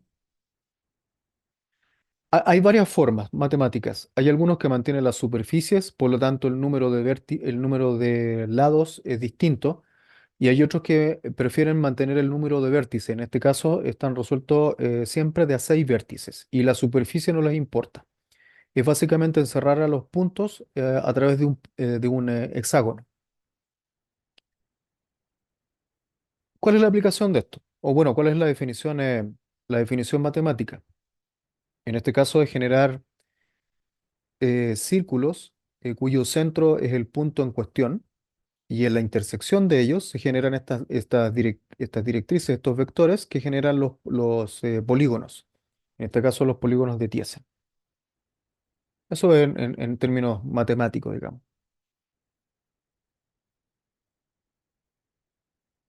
¿Cuál es la aplicación de este tipo de polígonos? Aquí en este caso, por ejemplo, necesito saber cuál es el cuartel más cercano a un punto X. El mismo ejemplo de el caso de cuál es, por ejemplo, la patrulla que está más cerca del punto al cual este personaje incumplió la regla, se puede calcular a través de estos polígonos de Voronoi. ¿Cómo sería esto? Aquí tengo, por ejemplo, los puntos que son, en este caso, los cuarteles, ¿cierto? Se calculan las áreas de Voronoi en las cuales perdón, los cuarteles son estos negritos que están ahí en el centro. Y estos puntos de acá son los puntos a los cuales yo necesito acceder al cuartel. Por lo tanto, necesito dividir el territorio homogéneamente y bajo una definición lógica para poder atender a estos puntos.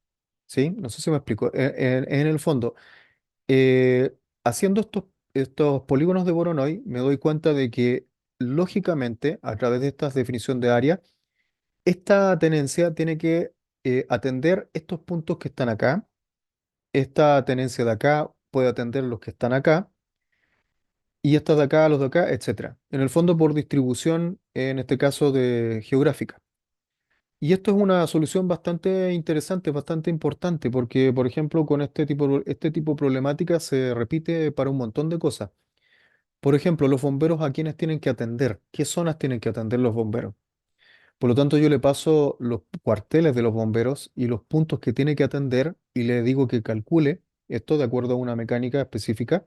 Y el sistema básicamente me calcula esas áreas de manera inteligente y automática, lo cual Una consulta, obviamente... Sí, adelante. ahí cuando calcula se tiene que entregar el área de cada polígono para que queden todas las áreas iguales, como datos se entrega el área. Sí, hay algunas formas en las cuales se entrega el área para que las áreas sean de igual superficie. Hay otros en los cuales le interesa más bien la forma, por lo tanto no importa la superficie, pero sí el número de lados del polígono. Por lo tanto hay varias reglas que se pueden utilizar para calcular estos polígonos. pero es básicamente dividir el espacio geográfico de acuerdo a la agrupación de puntos, para que tenga una lógica en particular.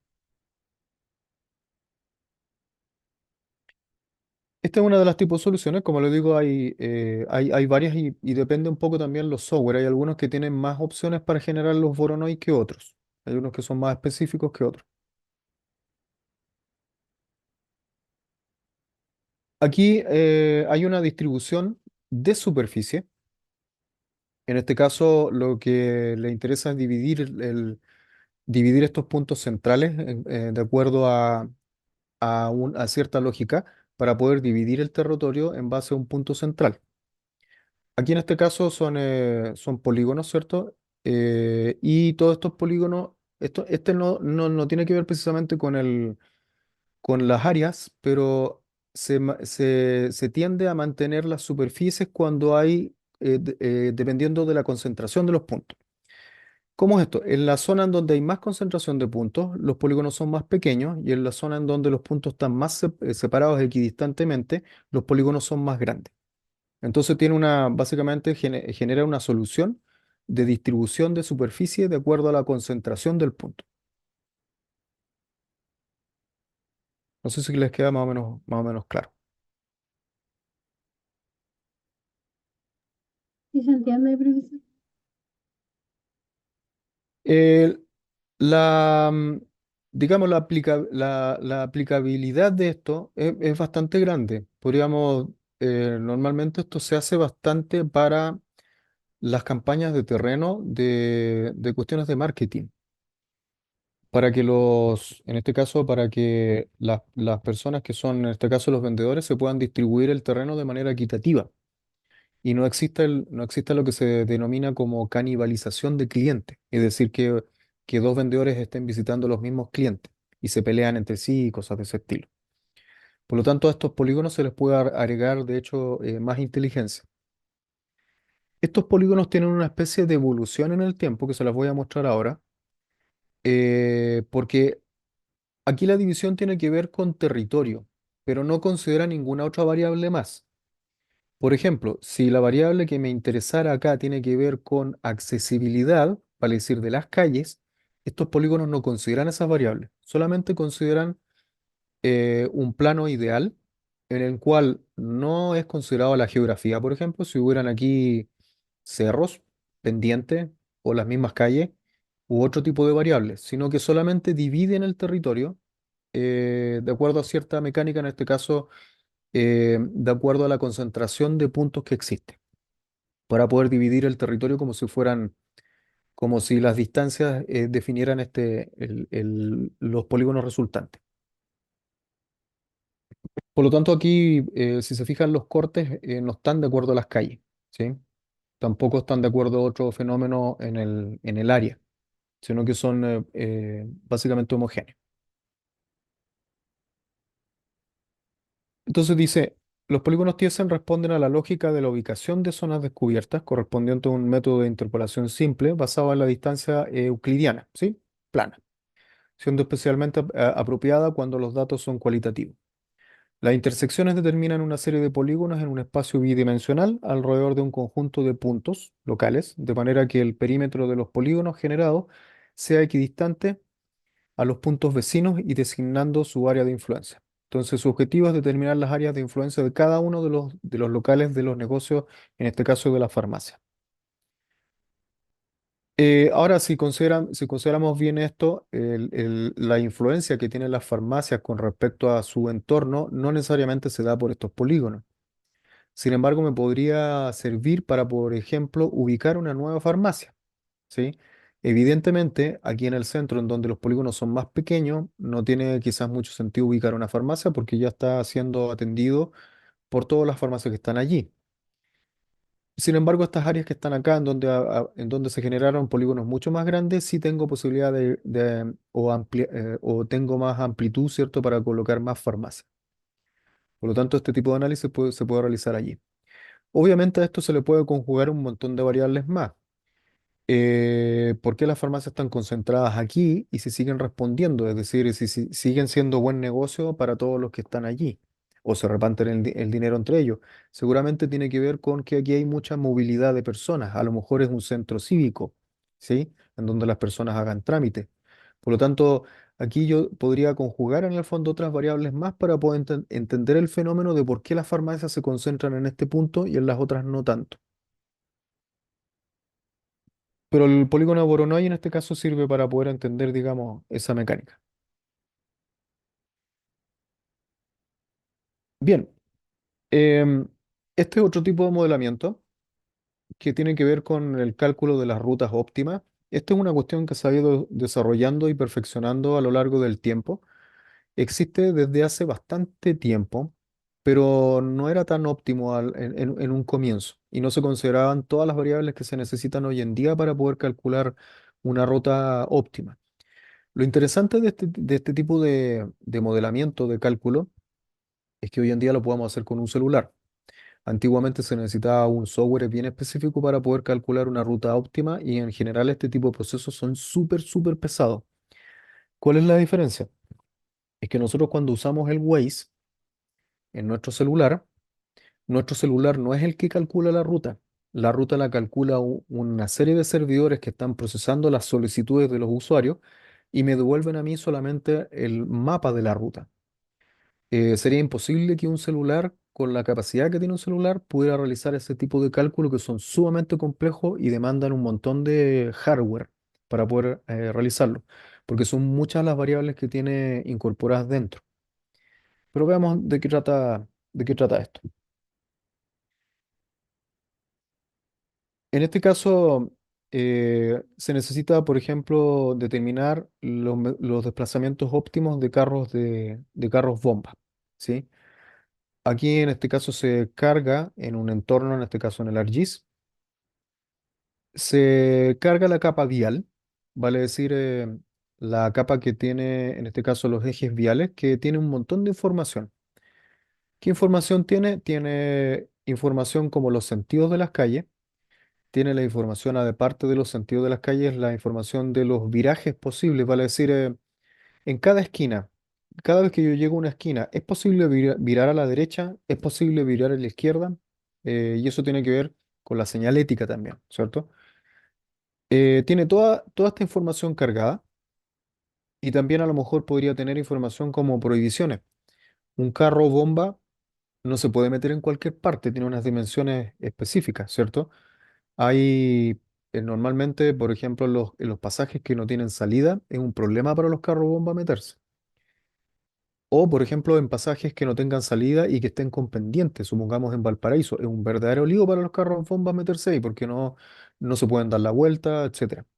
Por lo tanto, todas esas variables pueden estar dentro en este caso, de la capa cartográfica para poder hacer un cálculo. Entonces, ¿qué es lo que hace el sistema? Básicamente calcula una ruta óptima de acuerdo a ciertas definiciones de qué es lo que es ruta óptima y me calcula el inicio y el final, ¿cierto? Esto lo hemos visto todos en el Waze. ¿Cuáles son las rutas óptimas para un carro? Puede ser la que sea más rápida y si necesito calcular la vía más rápida, necesariamente necesito saber la estadística de tráfico vial.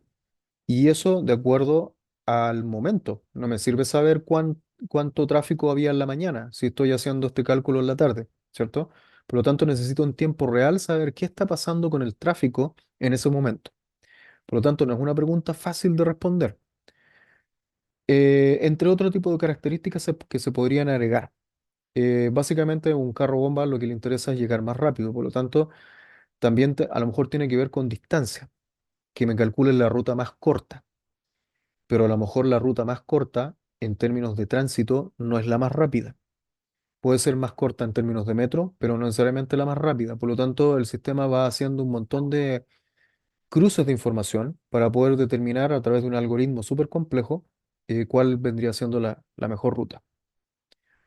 Y el resultado para varios software, que en el caso del Waze no se ve de esta forma porque el Waze lo va relatando, ¿cierto? Una grabación, es una hoja de ruta que dice lo siguiente, dice, vaya, ¿cierto?, hacia el oeste por la calle Valdés, continúe por 41 metros, después doble a la derecha en calle Serrano, continúe por 252 metros, después gira a la izquierda por Avenida Vargas y continúe por ciento tantos metros, etcétera. Bueno, este ejercicio, la verdad que es una cuestión que se resolvió hace varios años, no es nuevo, no existe solamente desde ahora. Como les digo, la diferencia es que se ha mejorado un montón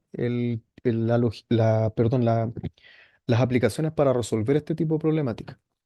Hay otros software bastante más complejos que el Waze, en este caso, que calculan rutas óptimas de distribución de productos, por ejemplo, en logística, los cuales considera optimizar la entrega de productos con una flota de vehículos. ¿Qué sería esto? No es lo mismo repartir 50 productos con 2 camiones que repartir los mismos 50 productos con 10 camiones. Entonces, qué le interesa a las empresas de logística? Repartir en el menor tiempo posible y con los menos camiones posible. Es una optimización de ambos lados, ¿sí? Porque mientras menos camiones están circulando, menos benzina gastan, menos choferes ocupan, etcétera. Por lo tanto, se colocan en esta especie de juguera, ¿cierto?, de esta aplicación, todas las variables que tienen que ver con el cálculo de la ruta. Vale decir, cuál es la capacidad del camión, qué puede llevar, qué no, cuáles son los horarios de ese chofer, porque puede ser que trabaje solamente en la mañana o a lo mejor solamente en la tarde. Y con todas esas variables ir ajustando la mejor ruta de reparto para esos 10 camiones. Y esos procesos, la verdad que se han ido mejorando bastante. Hace unos 10 años se necesitaba una máquina monstruosa para hacer esos procesos. Hoy en día no es tanto. Y en general se resuelven a nivel de servidor. No son cuestiones que uno calculen en un equipo. En un PC normal, al menos no. Y consideran desde el punto de vista de la cartografía, consideran la estadística vial. Vale decir, necesito saber cuánto tráfico hay en las calles que estoy circulando. Agregan, por ejemplo, los peajes.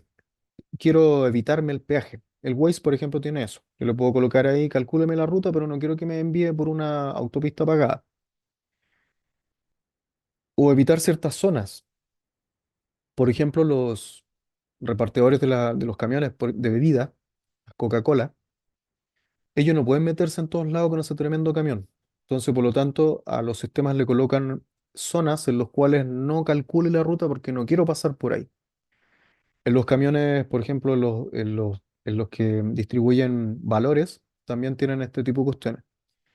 En la mecánica de la distribución de los camiones de valores ocurre algo bien particular.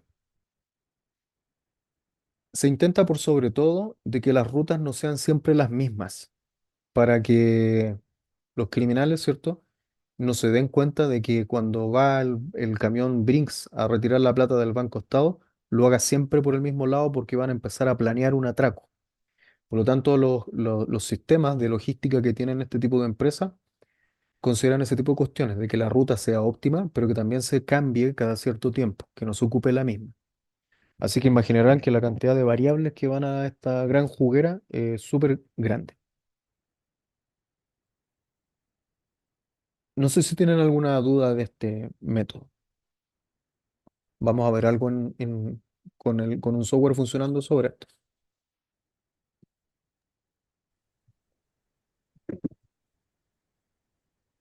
¿no? Perfecto. Aquí tenemos otra problemática que, como les digo, también se pueden traducir o entender desde otros puntos de vista. Densidad de clientes, pueden ser densidad de habitantes, pueden ser densidad de un montón de variables más. Densidad de árboles, de cualquier tipo de variable para poder utilizar este tipo de modelo. ¿Qué sería esto? Para poder analizar la densidad de la posición de algún elemento en el terreno, se ocupan una herramienta que se llama técnicamente como kernel density, que es un modelo matemático, que en este caso está disponible en la software de ArcGIS, al menos están disponible esta herramienta en la sección de Spatial Analyst. Y lo que hace básicamente es calcular la densidad o la acumulación de puntos en base a una función gaussiana, ¿sí? Aquí vendría estando la función. Y el modelo de resultado es en este caso un raster. No es una yo lo puedo entender como nube punto acá, pero el resultado es un raster. ¿Por qué es un raster? Porque es un modelo continuo de datos. Vale decir que a través de esa función gaussiana está considerando de que hay una continuidad de existencia de puntos. No sé si me explico. Porque cuando tengo esto y tengo una serie de puntos, tengo información solamente de esos puntos. No tengo información ni de acá, ni de acá, ni de acá. Pero la función gaussiana lo que hace es que considera que existe dato continuamente para todo el espacio geográfico que estoy analizando. Por lo tanto, me genera un raster. Porque eso es finalmente un raster, es una matriz continua de datos.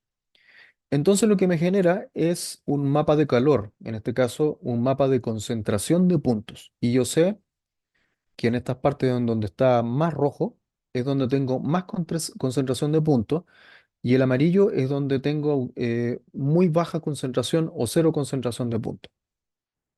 Por lo tanto me genera esta matriz, ¿cierto? Que es un raster finalmente, continuo de datos.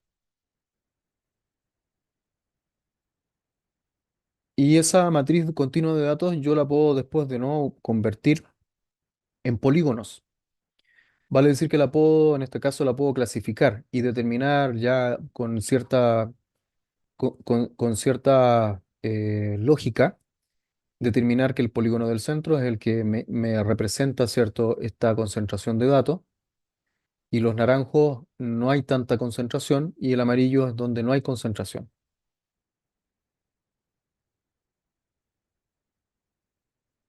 ¿Sí? ¿Se entiende?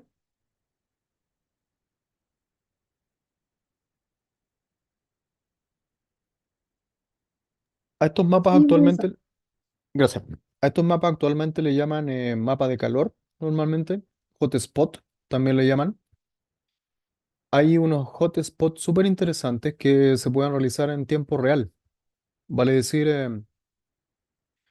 por ejemplo, podría ser un hotspot de la posición de los vehículos. Si los pudiera levantar a lo mejor con un dron o algo, lo estuviera monitoreando en tiempo real, podría ver la concentración de los vehículos y ver cómo esta ameba en el fondo se va modificando y se va deformando en un lapso de tiempo. Por lo tanto, hablamos en este caso de que este tipo de modelos se pueden aplicar con datos que están siendo levantados en el momento, en tiempo real. Una característica que hasta hace unos años no existía, o los procesadores o los algoritmos no permitían hacer ese tipo de cálculo. Por lo tanto, ahí tengo, ¿cierto? Aquí podría representar, por ejemplo, concentración de crímenes, o conjugarla con otras cuestiones. Por ejemplo, podría determinar zonas, tengo la posición de las luminarias en las calles y quiero determinar la concentración no tengo el dato de la potencia de la luminaria, tengo solamente el dato de la luminaria en sí, de los postes, ¿cierto? Con luces. Y necesito saber la concentración de estos para poder saber cuáles son las zonas oscuras de la comuna. Y puedo generar un mapa, un hotspot, un mapa de calor, ¿cierto? Para poder saber cuáles son las zonas oscuras y poder realizar alguna acción. Es decir, mira, aquí en esta zona necesitamos postes de luz porque aparte nos damos cuenta de que la ausencia de luz en una comuna está relacionada directamente con los asaltos, por ejemplo. Por lo tanto, ahí podría realizar una acción en base a la información que me está entregando el análisis.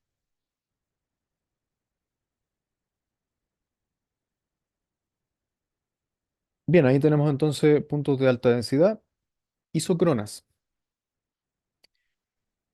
Las isocronas es otro tipo de modelamiento que en este caso tiene que ver con polígonos que representan igual tiempo de viaje.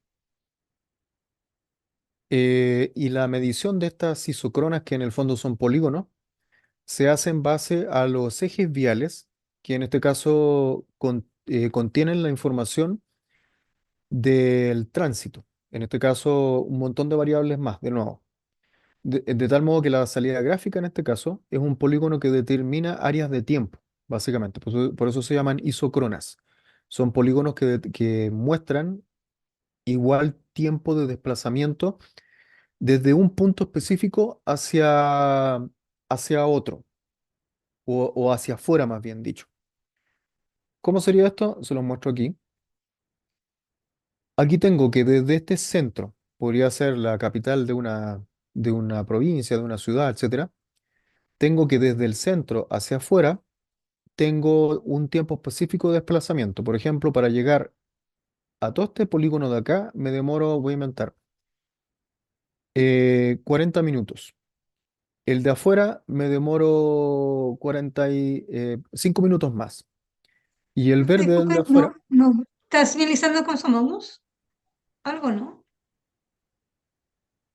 creo que... Ah, lo que pasa es que se me apaga el puntero cuando estoy allí. Sí, no se ve la manito, sí, tienes razón. Espera, lo voy a indicar aquí mejor. Este polígono del centro indica que una persona viajando puede ser en distintos medios de transporte, puede ser a pie, que no es lo mismo que ir en vehículo. Por lo tanto, las amebas que se van generando por las isocronas dependen del medio de transporte. ¿Por qué le digo esto? Porque como estos polígonos se están generando en base a los ejes viales, no es lo mismo caminar. Normalmente cuando los peatones caminan pueden ir en todos los sentidos en una vía, ¿sí? Pero si voy en vehículo, por solamente algunas vías puedo salir, por lo tanto las amebas van cambiando. Entonces les decía que desde este centro, a lo mejor este polígono representa que me demoro hacia afuera, ¿cierto? Para salir desde el punto hacia afuera, por cualquiera de las vías, me demoro eh, 30 minutos. La zona celeste significa que de ahí, desde la zona roja a la celeste, son 10 minutos. Y desde la celeste hasta la verde son 5 minutos más. Entonces, con esto yo puedo determinar que la zona de tráfico está aquí al centro. Y estas son las áreas, digamos, en las cuales me demoro ese tiempo. Y hacia afuera, si se fijan, el polígono va creciendo un poco, por lo tanto puedo abarcar más distancia en menos tiempo. No sé si, no sé si queda más o menos clara la idea. Sí, profe. Estos polígonos son súper útiles para poder determinar desplazamiento. Vi algunos ejercicios en Francia en los cuales calculaban estas isocronas casi en tiempo real, no eran en tiempo real porque es un proceso bastante pesado, para las ambulancias, para poder saber desde el centro en donde salían cuánto podían abarcar en temas de tiempo, para poder definir básicamente la flota de ambulancias para cubrir esta zona.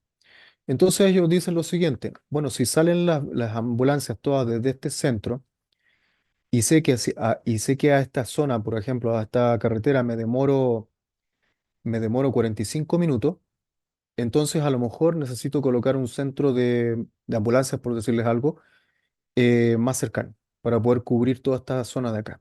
Y a lo mejor la MEVA, de hecho, si coloco otro centro por acá, la MEVA va a crecer bastante y así voy a poder ir cubriendo todas las zonas en un tiempo prudente. Sin embargo, si desde acá, desde el centro, me demoro a cualquiera de estas zonas, qué sé yo, más de una hora, significa que necesito más ambulancia en otros lugares y así puedo ir cubriendo todo el territorio. Las amebas, de hecho, son interesantes porque no es lo mismo conducir desde este centro hacia afuera que desde afuera hacia acá. Los tiempos incurridos pueden ser distintos porque dependen del tráfico. Por lo tanto, la ameba no es lo mismo calcularla, por decirles algo, en la hora punta de la mañana, un día de semana, que calcularla un día domingo a las 3 de la tarde. En este caso, las amebas son bastante distintas. ¿Cuál es el comportamiento? Es que a medida que haya más tránsito, más tráfico, las amebas o los polígonos son cada vez, los tamaños son cada vez más pequeños. Quiere decir que en 10 minutos es muy poco lo que logro abarcar. Pero si lo hago, como les digo, cuando no hay tránsito, en los mismos 10 minutos es más la distancia que puedo abarcar. ¿Sí? ¿Se entiende?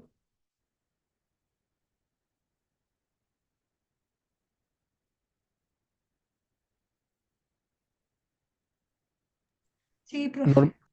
Gracias. Normalmente los software para logística traen un módulo para poder calcular isocronas. Y esto normalmente no se hace en tiempo real porque es una cuestión de planificación. Así me puedo enterar cuáles son las zonas a las cuales llego en determinado tiempo. Así que normalmente se hace para planificar más, pero no en tiempo real.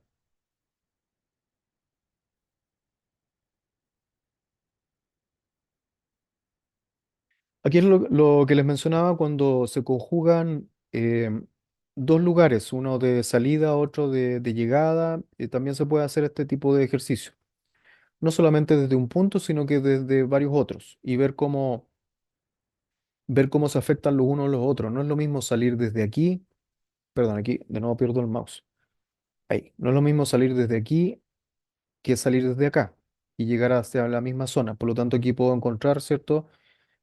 Zonas que se canibalizan, como se dice, para poder determinar ciertas acciones con respecto a la flota de los vehículos o de lo que esté utilizando que quiera planificar su desplazamiento. Entonces, siempre en el caso de las isocronas, los tiempos y estos polígonos se miden desde el punto de partida, como radio de medición en el fondo. Y aquí en este caso se pueden calcular más de un punto de partida para poder determinar zonas de traslape. En este caso podría definir de que hay algunas, por ejemplo, las mismas ambulancias que hay sobredimensión de ambulancias para cubrir estas zonas, cuando en realidad debería enviarlas a otras zonas para que sea más lógico el desplazamiento.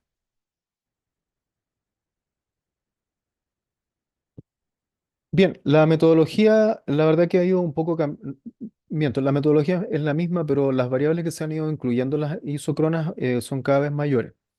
Pero en el tiempo, la metodología tiene que ver con definir el área de trabajo o punto de partida. En este caso, planificar los tiempos de desplazamiento en las vías que voy a navegar. Y todo esto lo hago en base a definición de criterios, ¿sí? No es lo mismo conducir una ambulancia que conducir un carro de policía, por ejemplo. Las mediciones en terreno que tienen que ver en el fondo con saber la estadística vial, vale decir, cuáles son las horas punta, cómo se está moviendo la ciudad en ese momento. También me permite descargar un montón de información. Puedo hacer interpolación de varias zonas, como les mostré recién, y obviamente realizar análisis.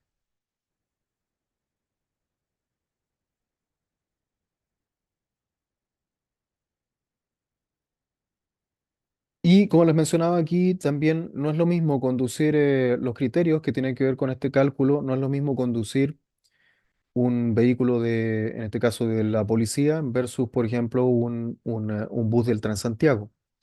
No es lo mismo el desplazamiento en metro que el desplazamiento en un tren, o en general con un bus o auto, etcétera. También hay que considerar el tipo de vías porque tienen velocidades máximas y mínimas, ¿cierto? Que en esencia deberían respetarse. La cantidad de vías que tienen, ¿cierto? Eh, los días de cálculo, para decir, de los laborales versus los fines de semana, los feriados, y las horas puntas o versus las horas normales.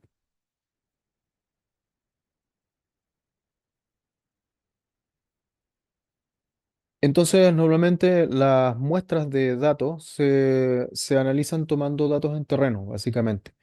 Hay vehículos que salen a a recorrer ciertas rutas, se calculan los tiempos y se van llenando las bases de datos.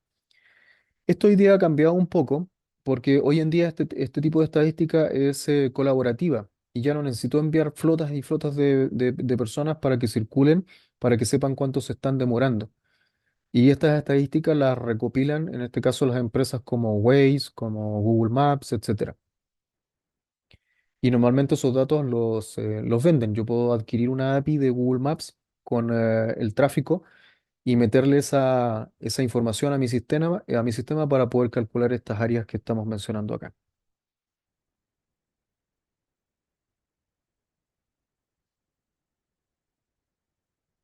Bueno, obviamente las aplicaciones de las isocronas tienen que ver en general con el transporte, porque de eso tratan.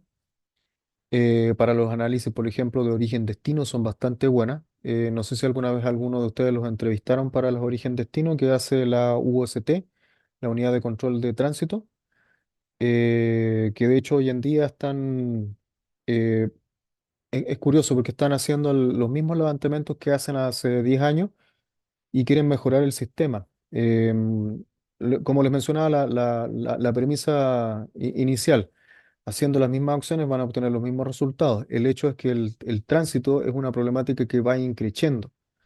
Por lo tanto, los modelos que ellos tienen para calcular todo este tipo de cuestiones son más o menos antiguos. Entonces, por ahí tenemos una explicación de pronto del tema de los problemas que hay en planificación.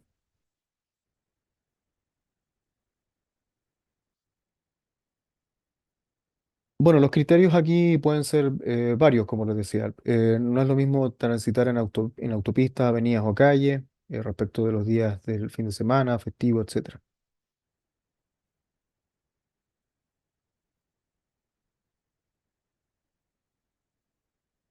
Y lo interesante de esto es que una vez que estas isocronas se crean con esas áreas, ¿cierto? Se pueden obtener unas tablas de desplazamiento por vía. Es decir, puedo tener una matriz en donde me esté indicando, por ejemplo, cuál es el tiempo de desplazamiento en los primeros 10 kilómetros de la avenida tanto, o cuál es el tiempo de desplazamiento en la autopista tanto en los primeros 5 kilómetros, etcétera. Por lo tanto, estas estadísticas son súper importantes para la planificación vial. Pero como les menciono, no normalmente se hacen este tipo de análisis. Curiosamente, no es algo que se esté realizando mucho hoy en día, al menos en Chile.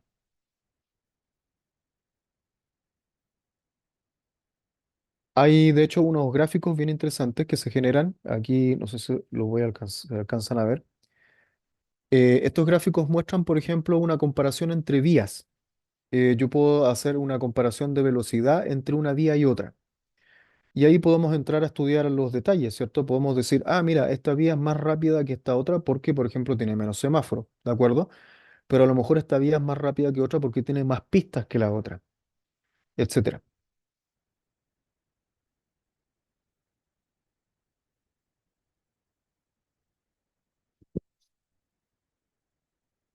Bien, no sé si tienen alguna consulta de todos los puestos hoy,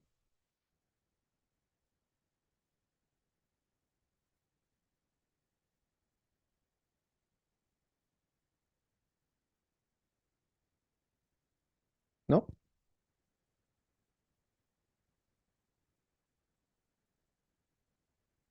Bien, terminamos un poco antes hoy día porque la verdad que lo de hoy día era más introductorio. Después vamos a ver en detalle algunas cuestiones particulares. Por ejemplo, perdón, el miércoles que viene vamos a ver geocodificación, cómo podemos vaciar puntos rápidamente en un mapa teniendo solamente la dirección municipal, por ejemplo, u otro tipo de información que no es necesariamente las coordenadas y cómo podemos utilizar toda esta información rápidamente para poder hacer análisis y modelamiento. Ah, y lo otro que se me había olvidado mencionarles es que las evaluaciones, no sé si las subieron ya perdón, la metodología de las evaluaciones las subieron ya, pero básicamente vamos a hacer dos evaluaciones teóricas, vale decir, de esta unidad, en este caso el viernes en la noche se va a subir la evaluación de la unidad uno. La unidad 2 también va a ser evaluación teórica y la 3 van a realizar un trabajo práctico en este caso, de análisis en este caso. Así que esas son las tres evaluaciones por cada unidad. Profesor, y en mi caso, ¿cómo lo hago? Déjame anotarlo antes que se me olvide. Dame un segundo. Dame un segundo. Nunca me había pasado esto con los ramos, así que no sé qué hacer en estos casos. Espérame, tu nombre, me dijiste Cristian Cristian Nicolás Monje Arias. Arias, ¿cierto? ¿Sí? Entonces me dices que no aparecen en ninguno de los dos. No, no aparezco en ninguno. No me Ya, aparece el ramo. ya, de acuerdo, voy a hacer la consulta entonces. Tampoco tengo claro cuál es el total de los alumnos, así que voy a aprovechar de hacer esa consulta. Ya, Porque profesor, gracias. como les digo, estamos divididos en dos. El otro grupo lo tiene Cristian Araneda, así que voy a pedir la lista de los alumnos. Bueno, profesor. Perfecto. Bueno, entonces Profe, no. consultar, Sí, dígame. las evaluaciones van a estar por todo el fin de semana activas. ¿Cómo? Sí, sí, la vamos a activar el viernes en la noche, a las 10 seguramente, y van a estar disponibles hasta el domingo, hasta las 23:59, con un intento y desde que abren la evaluación, 1 hora. Esa es la mecánica. Profe, y 1 hora está bien porque generalmente, últimamente los profes están dando 1 hora y cargan unas pruebas excesivamente largas. No sé si usted ha Mira, revisado bien eso. sí, sí, estas en particular no son pruebas muy largas, no son más allá de 15 minutos y tampoco tienen desarrollo entre medio. Así que al menos las teóricas no deberían ser más de 15 preguntas. Así que en ese sentido no se preocupen. Sí, obviamente para el trabajo vamos a va a quedar todo ese plazo, pero para las evaluaciones es más sencillo. Ya, profe, gracias. De nada, perfecto. Profe, Entonces otra no. consulta. Sí, dígame. La unidad uno del módulo, ¿hay material? ¿Va a subir otro material adicional o Sí, mira, les comento qué ocurre con ese tema. Junto con Cristian nos avisaron de estas asignaturas una semana antes, con lo cual no alcanzamos a modificar el material que ya está arriba. Por lo tanto, la idea es que lo modifiquemos y subamos algunas otras cosas más, porque el material que hay hasta ahora corresponde al que había planificado el profesor anterior que estaba el año pasado. Así que sí, tenemos pensado en actualizar ese material. es decir, la evaluación va a ser con respecto al material que va a hacer usted, profesor? Sí, por supuesto, sí, por supuesto que sí, sí. Ya, ok. Esa era la Es consulta, profe. Buenas sí, noches, gracias. sí, con respecto a lo que estamos tratando hoy día, el miércoles y el viernes. Así que sí, perfecto. Dígame. Sí, te escucho.